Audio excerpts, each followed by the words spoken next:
जो भी इनकी शरण में आता, जो भी इनकी शरण में आता, बिन मांगे सब कुछ पा जाता, बिन मांगे सब कुछ पा जाता, बिन मांगे सब कुछ पा जाता। जो भी इनकी शरण में आता, बिन मांगे सब कुछ पा जाता, बिन मांगे सब कुछ पा जाता, बिन मांगे सब कुछ पा जाता। भोले बाबा का एक नाम है महामृत्युंजय, जो मृत्यु के ऊपर भी विजय प्रदान करे उसको कहते हैं महामृत्युंजय। मृत्यु से अभय प्रदान करे मेरे भोले बाबा, मृत्यु से अभय प्रदान करे मेरे भोले बाबा।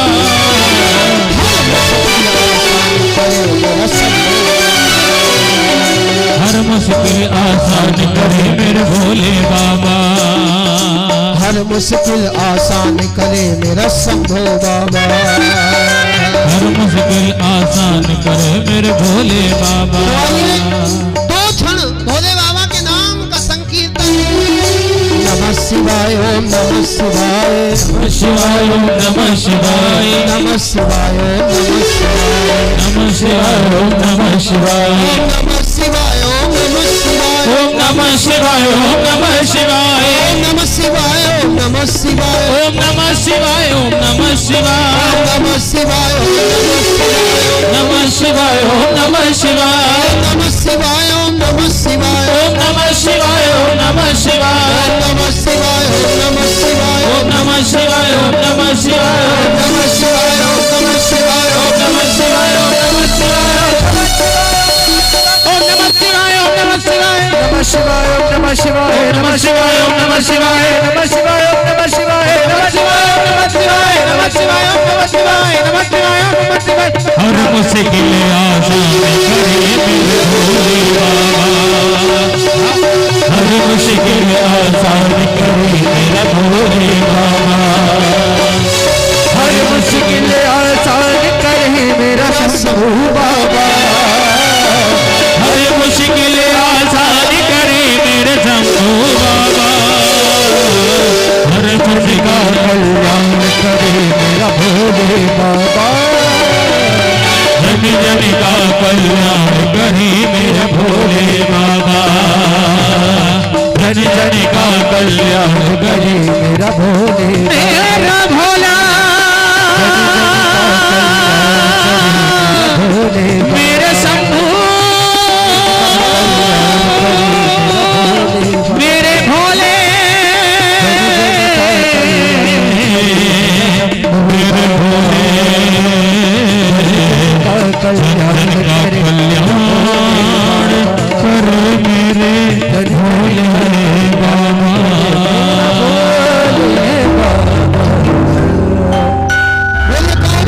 शंकर भगवान की जय। भगवान शिव जी की प्रार्थना करी व्यास जी ने और भोले बाबा प्रसन्न होकर के वापस चले गए। ये तोते का बच्चा व्यास जी की पत्नी के गर्भ में रहने लगा। धीरे धीरे 9 महीने बीत गए। 9 महीने की कौन कहे 9 साल बीत गए। कहीं कहीं प्रमाण मिलता है 12 वर्ष तक और कहीं कहीं प्रमाण मिलता है 16 वर्ष तक।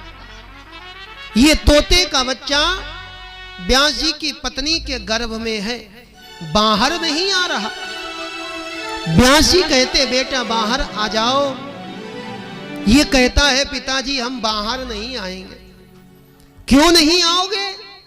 क्योंकि हमको भगवान की माया से डर लगता है और ये भगवान की माया बड़ी प्रबल है।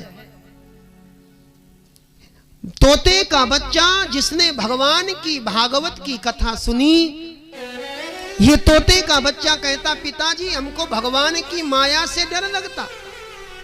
और भगवान की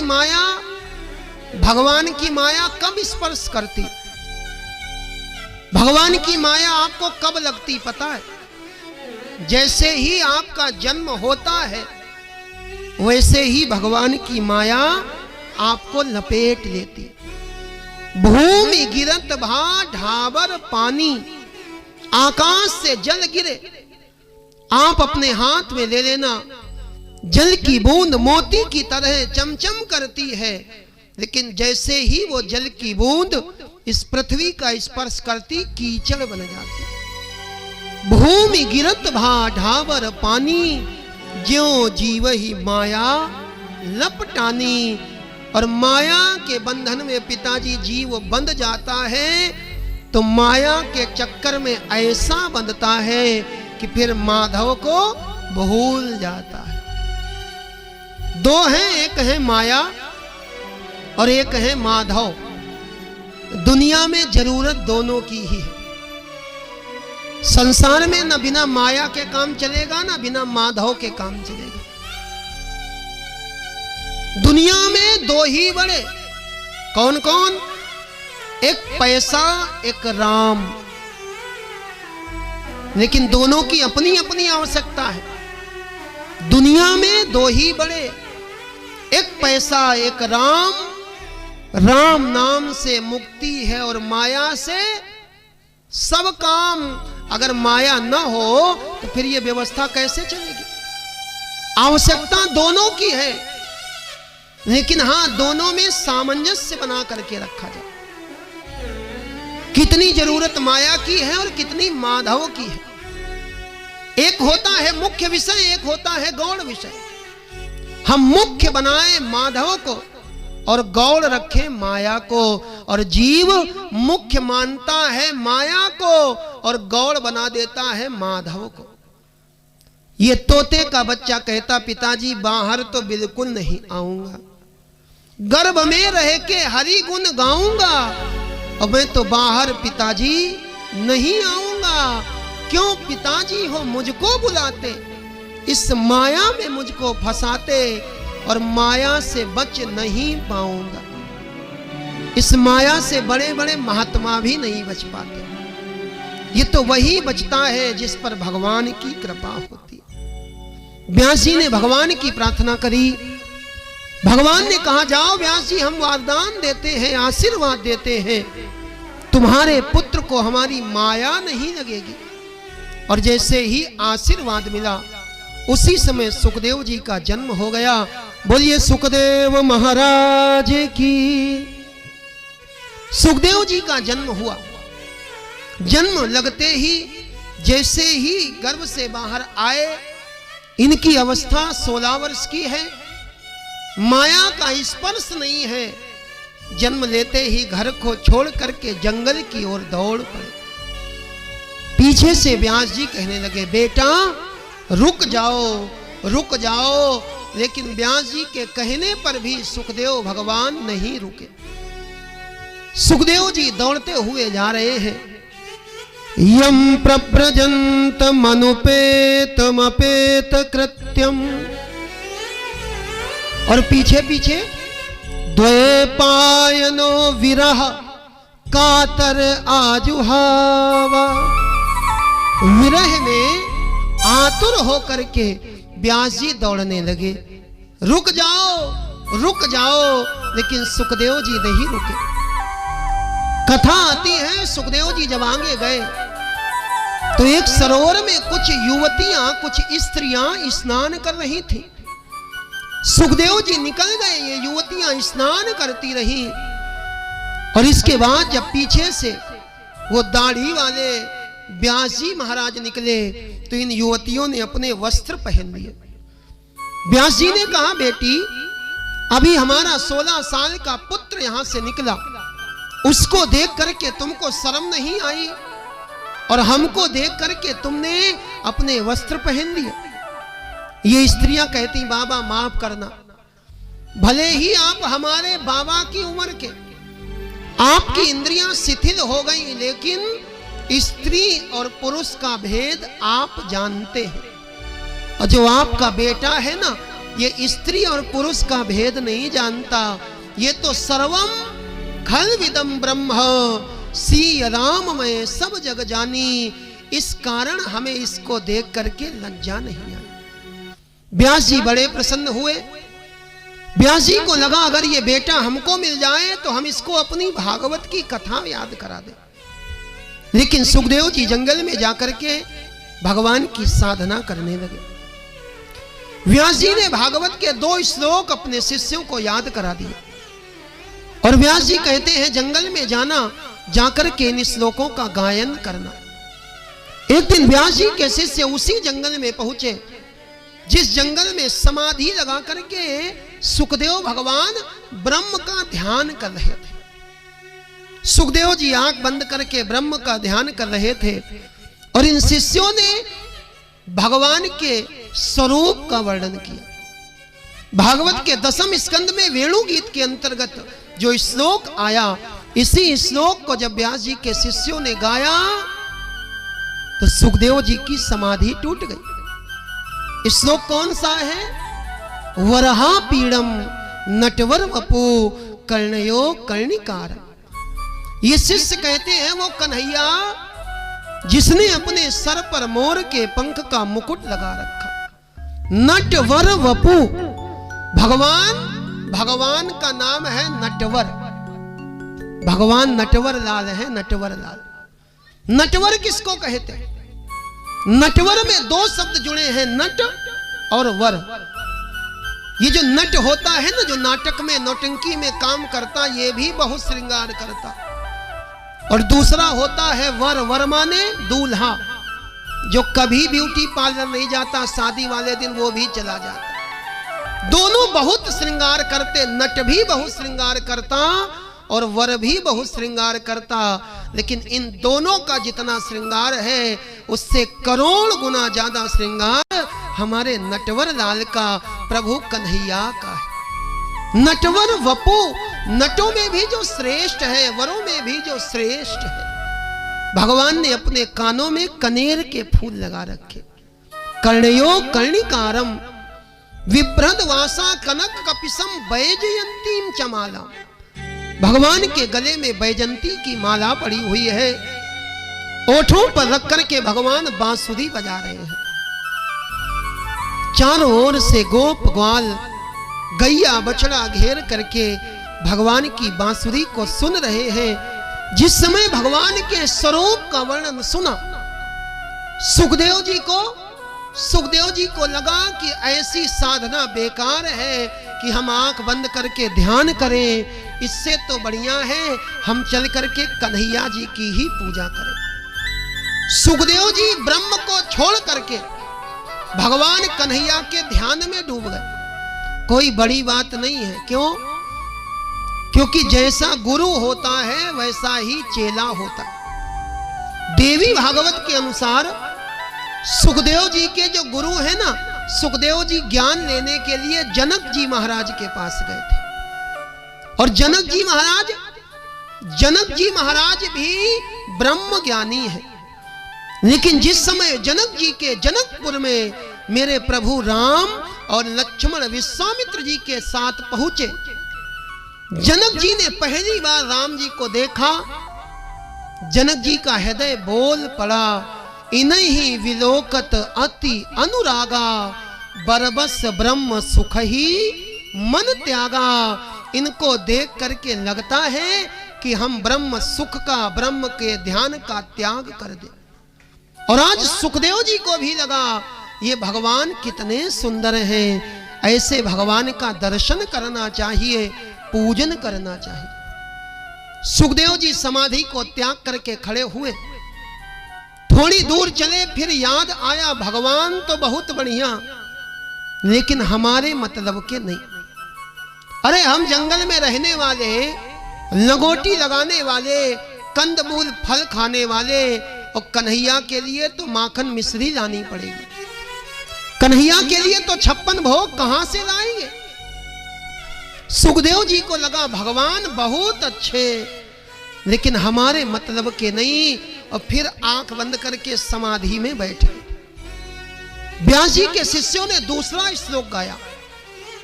पहले श्लोक में भगवान के स्वरूप का वर्णन किया और दूसरे श्लोक में भगवान के स्वभाव का वर्णन किया।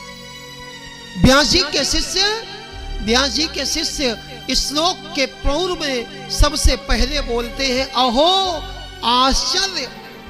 क्या आश्चर्य? अहो बकी स्तन कालकूटम अरे वो बकी, वो पूतना जो अपने स्तन में कालकूट नाम का जहर लगा करके आई, और जहर लगा करके जो पूतना मारने के लिए आई, मेरे भगवान ने जब पूतना का स्तन पान किया तो स्तन पान करने के बाद भगवान ने पूतना को लेभे गतिम दहात्युचिताम ततोन्यम, भगवान ने पूतना को गति प्रदान करी। सुखदेव जी को लगा ये भगवान बहुत अच्छे, कोई माखन मिश्री खिलाए उसका भी भला, और कोई जहर पिलाए उसका भी भला।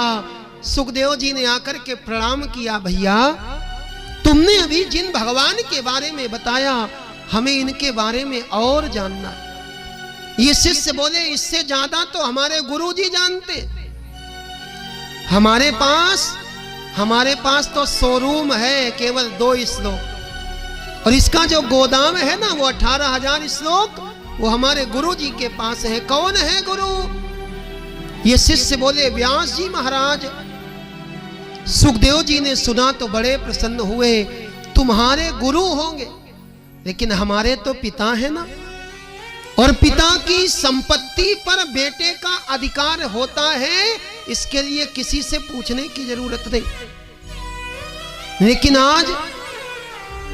आज का बेटा पिता की संपत्ति तो चाहता है, आज का बेटा पिता की वसीयत तो चाहता है, लेकिन पिता की नसीहत कोई नहीं चाहता। पिताजी मर गए, 2 भाई, दोनों भाई इकट्ठे हुए, बोले भैया एक काम किया जाए, हम लोगों में प्रेम बना रहे, इसके लिए पिताजी का जो धन है ना, पिताजी का जो माल है, वो बराबर बराबर बांट लिया जाए।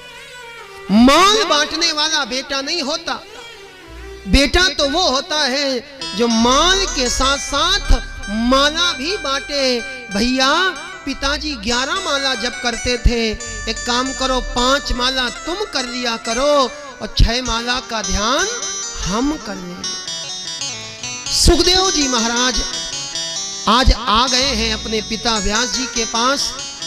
व्यास जी ने सुखदेव जी को भागवत की कथा सुनाई, और भागवत के वक्ता हुए सुखदेव जी महाराज। आज भी जहां भागवत होती है वहां सुखदेव भगवान का पूजन होता है, इनका ध्यान होता। इसके बाद में भागवत के जो श्रोता हुए परीक्षित जी महाराज, परीक्षित जी महाराज के जन्म की कथा आती है। परीक्षित जी महाराज का इतना प्रभाव है कि आज भी जो कथा का मुख्य यजमान बनता है उसको कथा परीक्षित कहते। सुखदेव जी ने परीक्षित जी को कथा सुनाई थी। और ये परीक्षित जी का जन्म कैसे हुआ, तो भागवत में महाभारत की ज्यादा कथा नहीं आई।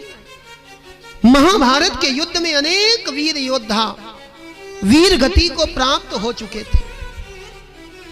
भीम की गदा के द्वारा दुर्योधन की जंघा टूट चुकी थी। मृत्यु की सैया पर पड़ा हुआ दुर्योधन अपना अंतिम समय याद कर रहा था। इसी समय दुर्योधन का एक मित्र आ गया, और इस मित्र का नाम है अश्वत्थामा।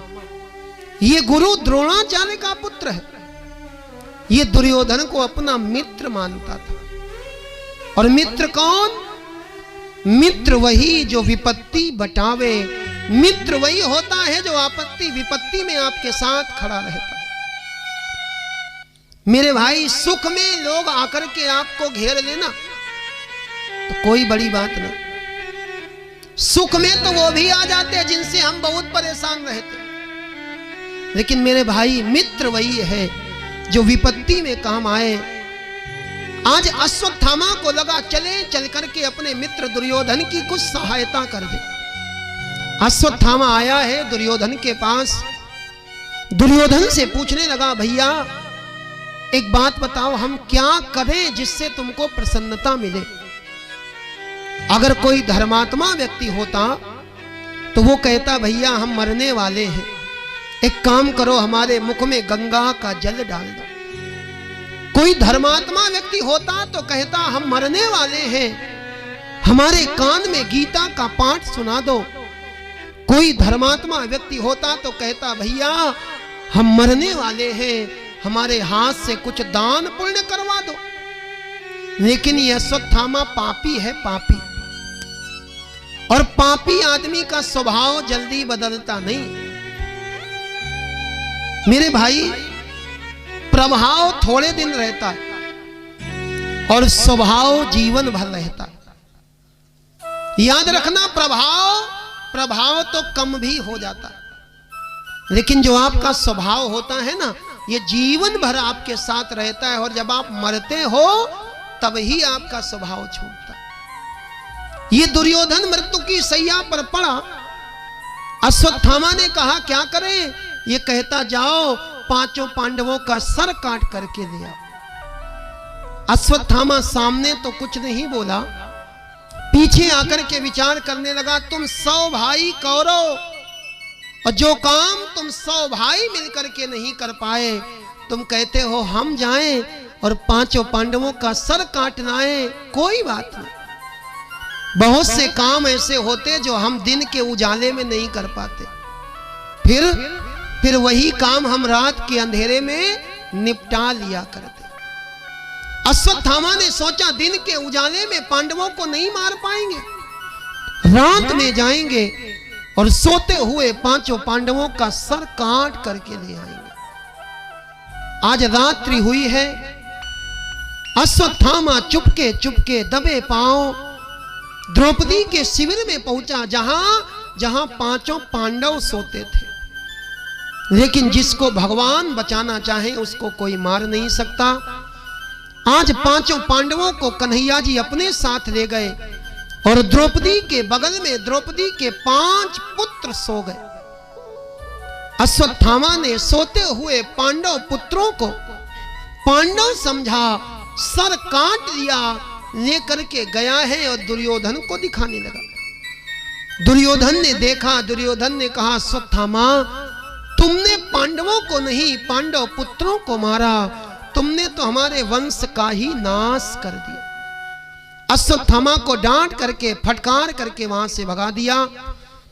अश्वत्थामा जंगल में जाकर के एक वृक्ष की कोठर में छिप गया। धीरे धीरे रात्रि बीती। रात्रिर गमिष्यति भविष्यति सुप्रभातम। रात गई और सवेरा हुआ। सूर्य भगवान उदय हुए और जैसे ही सूर्य भगवान उदय हुए, द्रौपदी ने अपने नेत्रों को खोला। जैसे ही द्रौपदी ने नेत्रों को खोला, द्रौपदी ने देखा, द्रौपदी के सामने उसके 5 बेटे मरे पड़े हैं। द्रौपदी के मुख से चीख निकल गई। माता शिशु नाम निधनम सुतायाम निशम्य घोरम परितप्यमानः। द्रौपदी इतनी जोर से चिल्लाई, इतनी जोर से चिल्लाई कि पूरे हस्तिनापुर में आवाज पहुंच गई। कल्पना करो उस मां के हृदय की क्या गति होगी जिसके आगे उसके 5 बेटे मरे पड़े हो, और मरना भी कैसा। धड़ तो है लेकिन सर का कोई पता नहीं।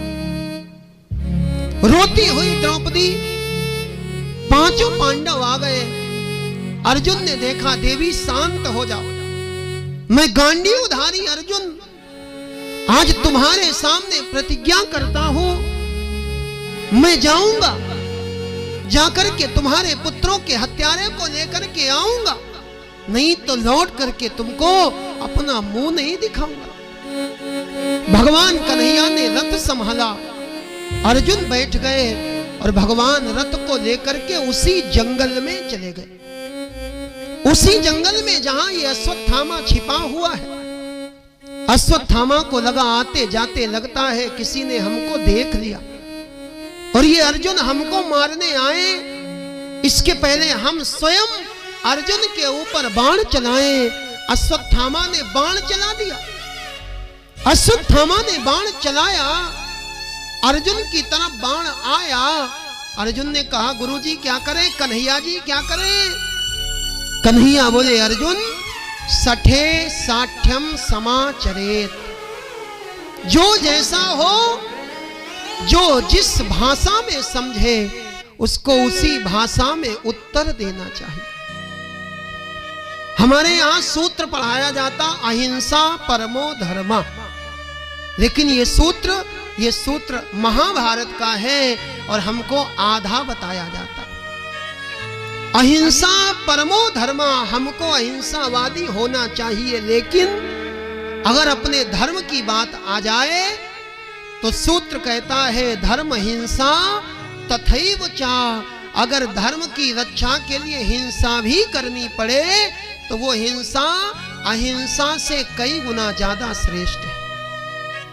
अर्जुन ने बाण चलाया अश्वत्थामा की और अर्जुन के बाण टकराने लगे। अश्वत्थामा के तरकस के सारे बाण समाप्त हो रहे थे।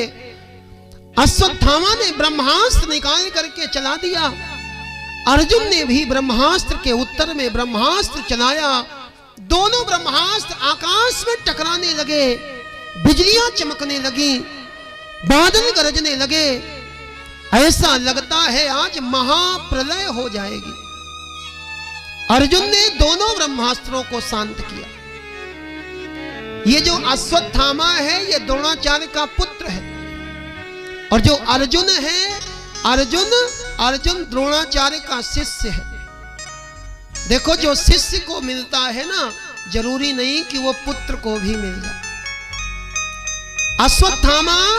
अश्वत्थामा ब्रह्मास्त्र चलाना जानता है लेकिन लौटाना नहीं जानता, और अर्जुन चलाना भी जानते हैं और लौटाना भी जानते हैं।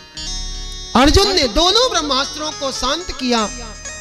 अश्वत्थामा के हाथ में हथकड़ी, पांव में बेड़ी डाल दी। अपराधी की भांति खींचते हुए लेकर के आए, और जैसे ही ला करके द्रौपदी के सामने खड़ा किया, द्रौपदी दूसरी बार चिल्ला पड़ी। द्रौपदी कहती मुच्यताम मेसा, छोड़ दो। अर्जुन ने कहा देवी ये तुम्हारे पुत्रों का हत्यारा। द्रौपदी कहती होगा हमारे पुत्रों का हत्यारा, लेकिन इसको छोड़ दो। क्यों छोड़ दो? पहली बात ये ब्राह्मण है, और दूसरा गुरु द्रोणाचार्य का पुत्र है, इसलिए गुरु के समान वंदनीय है। द्रौपदी कहती इसको जीवन दान दे दो। किसी ने द्रौपदी से पूछ लिया, देवी तुम्हें पता है ये वही अश्वत्थामा है जिसने तुम्हारे बेटों का वध किया? रोती हुई द्रौपदी कहती है भैया ये संसार है, यहां आने के बाद जाना निश्चित होता। जातस्य ही ध्रुवो मृत्यु, जन्म के साथ ही मृत्यु जुड़ी रहती है। दीपक बुझने को जलता है, मरण सदा से ही जीवन के आंचल में पलता है, और दीपक बुझने को जलता है। जो आया है सो जाएगा। राजा, रंक, फकीर, कोई सिंहासन चढ़ गया और कोई बांधा गया जंजीर। यहां आने के बाद जाना निश्चित है। लोगों ने कहा देवी अगर तुमको इतना ज्ञान था कि आने के बाद जाना पड़ता है, जातस्रहि ध्रुवो मृत्युर, तो तुम रो क्यों रही थी? अगर हमको पता है कि सब छूटना है तो रोना क्यों? द्रौपदी बोली मैं रो इसलिए रही थी कि इस पापी ने मेरे सोते हुए बेटों का सर काट दिया। मेरे बेटे जग रहे होते, और जिस समय मेरे बेटों का सर कटा, एक बार मेरे बेटों के मुख से गोविंद तुम्हारा नाम निकल जाता तो अंत राम कही आवत नहीं, इनका मरना भी सार्थक हो जाता। और मेरे भाई जन्म वो है, जन्मना उसका अच्छा जिसको कभी मरना ना पड़े, और मरना उसका अच्छा जिसको कभी जन्मना ना पड़े। आपका जन्म हुआ है तो ऐसे मरो कि ये शरीर भले ही मर जाए, लेकिन आप